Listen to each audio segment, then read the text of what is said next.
Good morning student. आज हम लोग अपना chapter matter in our surrounding में लेटेंट हीट में इसके जो 2 पार्ट्स थे उनको हम लोग यहाँ पर देखेंगे कि लेटेंट हीट जो थी उसको हम लोग ने 2 पार्ट्स में डिवाइड किया है। एक आपका latent heat of fusion and second है लेटेंट हीट ऑफ वेपोराइजेशन। तो फर्स्ट हम लोग यहाँ पर लेटेंट हीट के बारे में एक छोटा सा रिवीजन कर लेते हैं। इसको हम लोग देख लेते हैं कि लेटेंट हीट क्या होता है। इससे आप लोग पहले इससे प्रीवियस वीडियो था उसमें आप लोग ने लेटेंट हीट के बारे में पूरा एक्सप्लेनेशन देखा था वहाँ पर, ठीक है, समझा था। थोड़ा सा इसको हम लोग एक बार फिर से रिवाइज करते हैं और उसके बाद फिर हम लोग ये पढ़ेंगे, ठीक है। तो थोड़ा ध्यान से देखिएगा, जिन बच्चों को थोड़ा बहुत भी डाउट हो वो भी क्लियर हो जाएगा। लेटेंट हीट होता क्या है? अभी तक जैसे हम लोगों ने एक स्टेट कन्वर्जन पढ़ा था, एक स्टेट से दूसरी स्टेट में चेंज करना, ठीक है, मैटर का।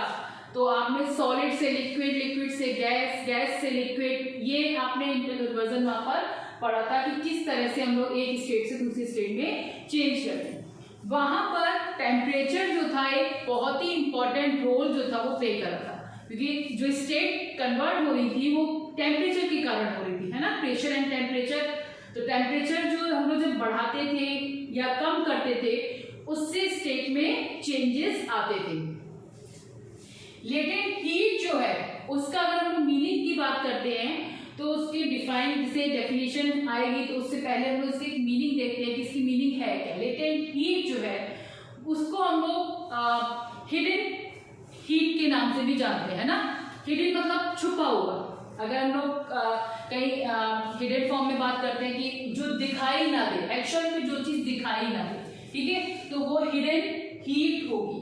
तो यानी इसका मतलब हुआ कि जो लेटेंट हीट कहीं पर भी जो दी जा रही है या उसको ऑब्जर्व किया जा रहा है वो वहां पे क्या है, वो हीट के फॉर्म में वहां पर नहीं दिखाई देगी। और हीट यानी टेम्परेचर हम राइज करेंगे तो वहां पे उसका इफेक्ट दिखाई देना चाहिए। तो वहां पर वो किस तरह से हिडन फॉर्म में रहेगी, एक छुपी हुई हीट के फॉर्म में रहेगी। इसको हम लोग लेटेंट हीट बोलते हैं। यानी हीट एनर्जी, ऐसी heat energy, the heat energy which has to be the supplied to change the state of substance is called latent heat. It means एक स्टेट से दूसरी स्टेट में चेंज कर रहे हैं तो उसमें जो हीट सप्लाइड हो रही है, ठीक है, उसमें जो हीट चेंजेस, उसमें जो आपकी स्टेट चेंज हो रहे हैं, मतलब मान लीजिए सॉलिड से लिक्विड में जा रहा है, उस समय जो हीट वहां पर हीट एनर्जी जो यूज हो रही है वो हिडन फॉर्म में, वो हमें दिखाई नहीं दे रही, ठीक है। तो वो जो सप्लाइड हो रही है क्योंकि वो चेंज हो रहा है। हमें पता है कि एक स्टेट से, जैसे ये कोई एक सॉलिड स्टेट है, ठीक है, अब उसको हमने लिक्विड में चेंज कर रहे हैं, ठीक है, तो वहां पे कहीं ना कहीं टेम्परेचर डालकर, टेम्परेचर को बढ़ाकर, राइज कर कर उसमें जो हीट एनर्जी वहां यूज होगी कि नहीं होगी? होगी ना। क्यों? क्योंकि यहाँ पे जो मॉलिक्यूल्स हैं वो एक दूसरे से क्या हो रहे हैं, बिल्कुल चिपके हुए, ठीक है।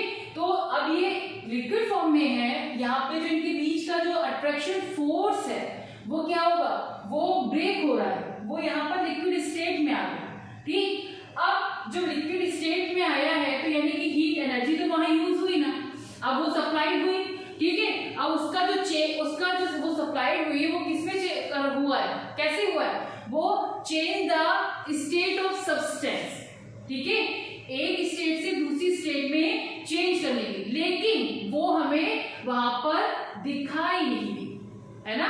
इसी हीट को बोलते हैं लेटेंट हीट, ठीक। इसका एक एग्जांपल हम लोग देखिए समझते हैं कि अगर हम लोग बर्फ की बात करते हैं, एक आइस का टुकड़ा ले लिया हमने, 0 डिग्री पे क्या होता है बच्चों, ये आइस फॉर्म में है, ठीक है। जब इसको हम लोग मेल्ट करते हैं, इसको हमने थोड़ा सा गर्म करना शुरू किया, ठीक है। अब जब गर्म करेंगे तो जाहिर है ये तो वाटर में चेंज होगा, ठीक है। आइस से वाटर में कन्वर्ट हुआ।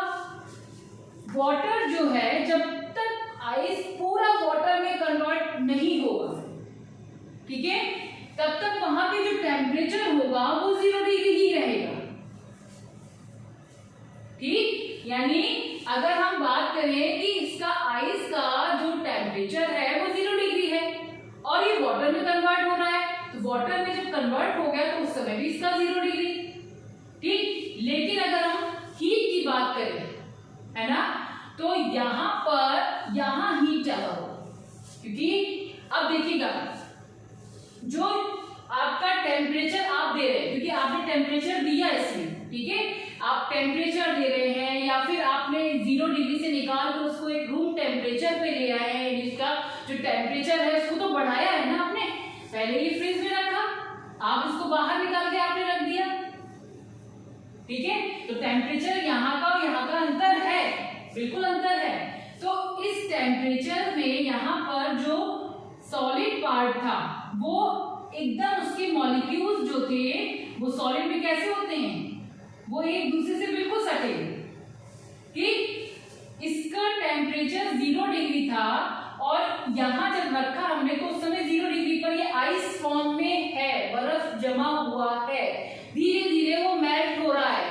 ठीक है, अब वो मेल्ट कैसे हो रहा है, तो आप इसको हीट दे रहे हैं या फिर क्या हो रहा है, ये जो बाहर की जो एटमॉस्फेयर के यहाँ पे इसके आसपास की जो हीट है उसको ये एब्जॉर्ब करके कहाँ पे जो इसके जो मॉलिक्यूल्स है इनके बीच का जो अट्रैक्शन फोर्स है उसको ये ब्रेक करने में काम आएगा।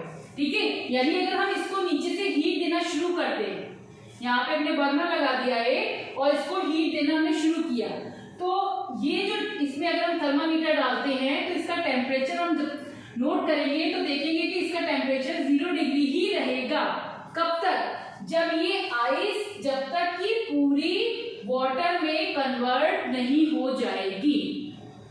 अब क्वेश्चन आपका यहाँ पे लिखिएगा कि जब ये इसमें हीट दे रहे हैं तो इसका टेम्परेचर 0 क्यों है। ठीक है, वो जो हीट दी जा रही है, वो जो टेम्परेचर इसका बढ़ाया जा रहा है, यहां से नीचे से हीट दी जा रही है, ठीक है, वो हीट जो है वो ये जो मॉलिक्यूल्स है जो बिल्कुल सटे हुए हैं इनको ब्रेक करने में काम आ रही है। ठीक, एक आपने किसी भी चीज का आपने टेम्परेचर जब बढ़ाया, पानी रखा हुआ है उसका एक नॉर्मल टेम्परेचर पे पानी रखा है, आपने बढ़ाना शुरू किया तो उसमें टेम्परेचर बढ़ेगा।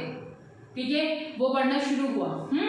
अब मान लिया वो जो टेम्परेचर है वो एक सिंपल टेम्परेचर में आपने कहा कि उसका बढ़ना शुरू हुआ, लेकिन अगर वो एक स्टेट कन्वर्टिंग में जा रहा है तो एक स्टेट से दूसरी स्टेट में जाने के लिए उनके मॉलिक्यूल्स के जो अट्रैक्शन फोर्स हैं उस फोर्स को ब्रेक करना होगा, और वो ब्रेक करेगा किससे, एक उसमें जो टेम्परेचर हीट दी जा रही है, तो हीट का जो यूज है वो किस में जा रहा है, वो उसके ब्रेक करने में। ठीक है, और वो हीट कब तक उसमें यूज होगी, जब तक पूरा सॉलिड लिक्विड में चेंज नहीं हो जाएगा।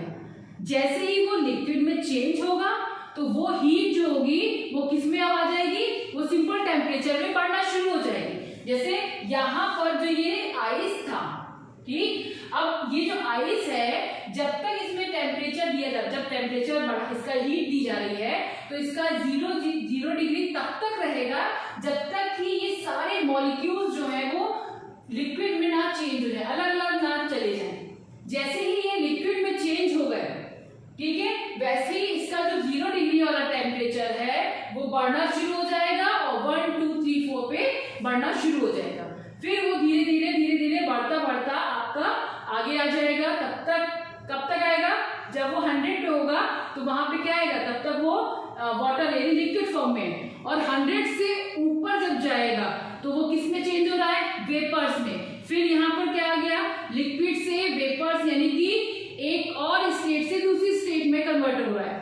ठीक, तो वहां पे भी उसको हीट जो है वो एक हिडन हीट में रहेगी और उसी हीट को हम लोग बोलते हैं लेटेंट हीट। ठीक है, तो यहां से देखिएगा ये जो सॉलिड फॉर्म था इसको हमने लिक्विड में चेंज कर रहे हैं तो 0 डिग्री रह रहा है टेम्परेचर। कब तक रहेगा, जब तक ये पूरा लिक्विड में चेंज नहीं हो जाएगा।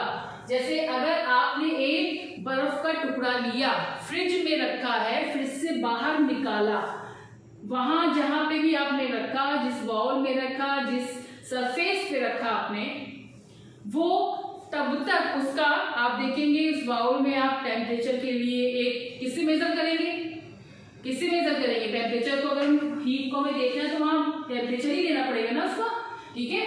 तो उसमें हम जब टेम्परेचर को मेजर करते हैं तो देखेंगे वो जब तक उसमें एक आइस का टुकड़ा जरा सा भी बचेगा, ठीक है, तो वो 0 डिग्री पर ही रहेगा। धीरे धीरे जब उसका काफी टाइम, क्योंकि आप अलग से गर्म नहीं कर रहे हैं, अगर अलग से गर्म करेंगे तो वो जल्दी हो जाएगा।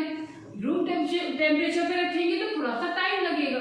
तो जब वो आप देखेंगे उसको कि रूम टेम्परेचर पे रखा है आपने, उसको 15-20 मिनट हो जाएंगे, ठीक है, आधा घंटा हो जाएगा, तब आप उसका टेम्परेचर जब देखेंगे तो वो 0 से ऊपर आ चुका होगा। तो जब ये वाला यहाँ पर जब हमने आइस रखी थी, आपने बर्फ रखा हुआ है, बर्फ का टुकड़ा है, आपने हीट दी, ठीक है, तो जो हीट इसके मॉलिक्यूल्स को तोड़ रही है, यानी अब जो हीट जो है वो इसके अंदर है, अंदर जाके वो लिक्विड में चेंज कर रहा है, तो कन्वर्टिंग कर रहा है। तो उस समय तक की जो हीट है वो क्या है, वो लेटेंट हीट है, वो हिडन हीट है, जो कि हमें दिखाई नहीं दे रही है। क्यों? क्योंकि हमें दिखाई कब देती, जब वो टेम्परेचर बढ़ता। अब टेम्परेचर तो 0 ही है, ठीक है, तो जब टेम्परेचर 0 है तो हम कहेंगे कि हमें वो हीट जो है वो उसकी हीट जो है वो हमें दिखाई नहीं दे रही, लेकिन हीट तो आ रही है ना, टेम्परेचर तो आप दे रहे, बढ़ा रहे ना, इसका हीट तो दे रहे हो ना, ठीक है। तो वो हीट कहाँ पे यूज हो रही है, वो मॉलिक्यूल्स को ब्रेक करने में यूज हो रही है। समझ में आया? उसी हीट को हम लोग बोलते हैं लेटेंट हीट, हिडन हीट, छुपा हुआ, ठीक। तो अब जब जैसे ही ये लिक्विड में चेंज हो जाएगा, यानी हमारी जो पूरी हीट जो थी, जो डाली जा रही थी, वो जब पूरी तरह से अपना काम उसने कर दिया, ठीक है, अब पूरा स्टेट चेंज हो गई, सॉलिड से लिक्विड में चेंज हो गया। अब वो हीट क्या हो जाएगी, वही हीट फिर हमारा टेम्परेचर राइज करना शुरू करेगा, यानी उसमें लेटेंट हीट में टेम्परेचर किसी भी तरह से राइज नहीं होगा, वो जो हीट थी वो उसको ब्रेक करने में यूज हो रही है, ठीक है। तो जब हमारा लेटेंट हीट फ्यूजन फॉर्म में, यानी कि सॉलिड से लिक्विड में आता है, फ्यूज हो रहा है, यानी सॉलिड से लिक्विड में ब्रेक हो रहा है, तो उसको हम लोग बोलेंगे लेटेंट हीट ऑफ फ्यूजन, ठीक है। और जब वेपोराइजेशन यानी लिक्विड से वेपर्स में जाता है तो उसको बोलेंगे हम लोग लेटेंट ऑफ द वेपोराइजेशन, ठीक। दोनों में डिफरेंसेस क्लियर हुआ बच्चों। यहाँ पे जो लेटेंट हीट फ्यूजन की रहेगी वो 3.34 × 10⁵ जूल पर केजी में रहेगा। जूल पर केजी जो होगा वो इसका यूनिट होगी, ठीक है। तो इस तरह से हम लोग मेजर करते हैं। लेटेंट हीट जो है वो एक हिडन हीट है, और जो एक स्टेट से दूसरी स्टेट में जब हम कन्वर्ट करते हैं तो उसमें मॉलिक्यूल्स के बीच में जो अट्रैक्शन फोर्स होता है उसको ब्रेक करने में जो वहां पर हीट यूज होती है, जिससे टेम्परेचर जो होता है वो राइज नहीं होता है, बढ़ता नहीं है, और उसी हीट को हम लोग बोलते हैं हिडन हीट और लेटेंट हीट, ठीक। तो ये आपको अच्छे से इसको समझ में आ गया होगा। इसको अच्छे से एक दो बार और देख के समझिएगा, और जो इसकी डेफिनेशंस है इनको अच्छे से लर्न कर लीजिएगा। टॉपिक बहुत इंपॉर्टेंट है इस चैप्टर का, ठीक है। और किसी भी तरह की कोई भी दिक्कत हो तो फिर पूछ लीजिएगा। Okay, thank you.